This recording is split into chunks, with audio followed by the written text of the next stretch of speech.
Yo, yo, microphone check, make it a microphone check. Give it a microphone, I make it a microphone dead. Don't step to me, newbie, I could truly be moody. I could play the fucking Grinch in the movie. Bonjour à tous les amis, vous voyez ce que je vois là?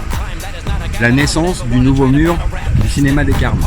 Et j'ai vraiment l'honneur et le privilège de vous présenter Plume, un artiste. Yo, microphone check, make it a microphone check. Give it a microphone, I make it a microphone dead. Don't step to me, newbie, I could truly be moody. I could have played the fucking Grinch in the movies. Monsieur Plume en action, c'est maintenant. Monsieur Plume, l'interview. Monsieur Plume, bonjour. Bonjour. Alors c'est un super honneur pour moi, de chercheur d'artistes, et en plus un artiste qui est de la région.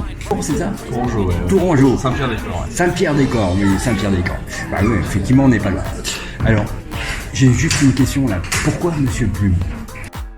Ah écoute, c'était un surnom qu'on m'avait donné, Plume, c'était le nom de mon chat, c'était un surnom qu'on m'a donné, et puis quand j'ai commencé le graffiti, c'est pas quelque chose de si conventionnel ou en tout cas si, comment dire, démocratique. Le côté monsieur faisait un côté très sérieux que je trouvais une espèce de un côté conventionnel. Ouais. Alors moi j'ai regardé parce que je me suis posé la question. Et quand je vois les graphes de Monsieur Plume, je me dis, bah oui, ça aérien, ça vole, c'est cohérent quelque part. En ce moment, ouais. Effectivement, ouais, en ce moment. Il y a une espèce de volonté que ce soit léger et transparent. Alors, pas du tout dû au nom, effectivement, c'est vraiment une coïncidence, mais ça pourrait effectivement se coller là. Ok. Alors, moi j'ai une autre question simple.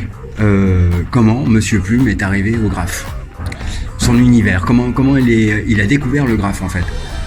Alors de façon assez courte, c'est assez simple. Déjà je dessine depuis que je suis tout petit. Ça c'est un truc, ça a toujours été une espèce de réconfort de pouvoir dessiner et de me mettre dans ma bulle. Et puis j'ai croisé par hasard à un festival de BD un fanzine dans lequel il y avait un article sur un graffeur qui s'appelle Mode2, qui est un peu la référence du graffiti français, hein. C'est un pionnier. Et j'ai vu cet article sur lui, j'ai vu cette interview et j'ai vu une photo de son travail et je me suis dit c'est mortel.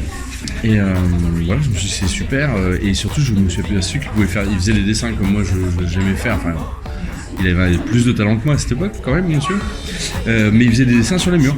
Et je me suis dit mais ouais, mais ça c'est génial, je vais faire ça. Et puis au fur et à mesure je me suis dit tiens, je vais me motiver à faire ça. Et puis il y avait, quand t'es ado, il y a aussi le gravel interdit, on dit voilà, t'as pas le droit de faire ça, et donc toi tu vas aussi essayer de sortir de cette zone un peu de limite qu'on te donne et aller tester ce truc là. Et vraiment de dessiner sur les murs, du fait de pouvoir appréhender l'espace, tu vois, l'espace public, ça m'a toujours motivé. Alors au début par contradiction avec je pense le monde adulte et le monde de notre société, et puis maintenant par message, par volonté, par recherche artistique.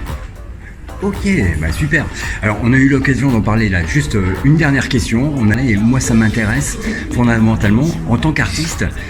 J'ai posé la question, Monsieur Plume. Est-ce que vous travaillez sur un patron, sur quelque chose? Et vous m'avez dit non, mais je trouve ça incroyable. C'est-à-dire que l'inspiration, elle vient dans la tête, elle passe comme ça? Bah, c'est une réflexion constante. C'est-à-dire qu'en fait, je cherche constamment quelque chose. C'est une stimulation, et si tu veux, c'est un peu comme quand tu joues aux échecs ou que tu fais un sport. Tu essayes constamment d'aller plus loin encore dans ce que tu peux faire. Donc là, effectivement, déjà, il y a c'est le plaisir de la performance, c'est le plaisir de l'improvisation, parce que moi, ça m'intéresse. C'est un peu aussi comme en musique, hein, si tu pars d'une note et puis tu te dis bon voilà comment je vais improviser. Ben là moi je pars d'une forme, de couleur, de choses que je travaille. C'est pas réellement une improvisation parce que je fais pas un truc que j'ai pas fait avant, mais je tente quelque chose que je recherche. Donc je me dis que si je fais ça, c'est un travail unique si du coup je le travaille pas avant.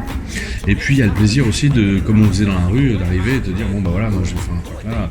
Alors dans la rue tu fais souvent tes lettres, des choses comme ça, mais tu t'appropries un espace avec un dessin que tu vas improviser. Tu viens pas avec un sketch pour regarder comment tu vas faire le truc. Alors là, il y a encore cette essence-là un peu, tu vois. Bon. Ouais, c'est génial.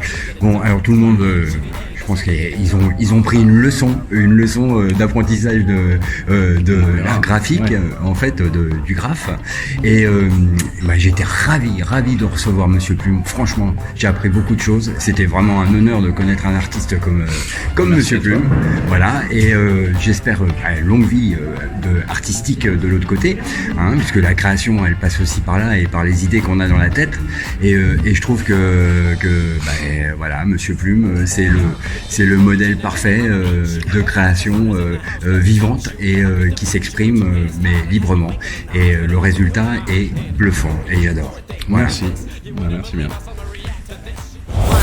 Slip and speaking in tongues. Sly ink, GVA, that's how we get it done. That's how we get it done. Alors, le résultat final, ça vous a plu? Eh ben, j'espère bien. Hein. Alors, n'hésitez pas, un petit pouce en l'air. Hein. Pour moi, pour la chaîne, ça va aider. Abonnez-vous si vous avez envie. Et n'oubliez pas,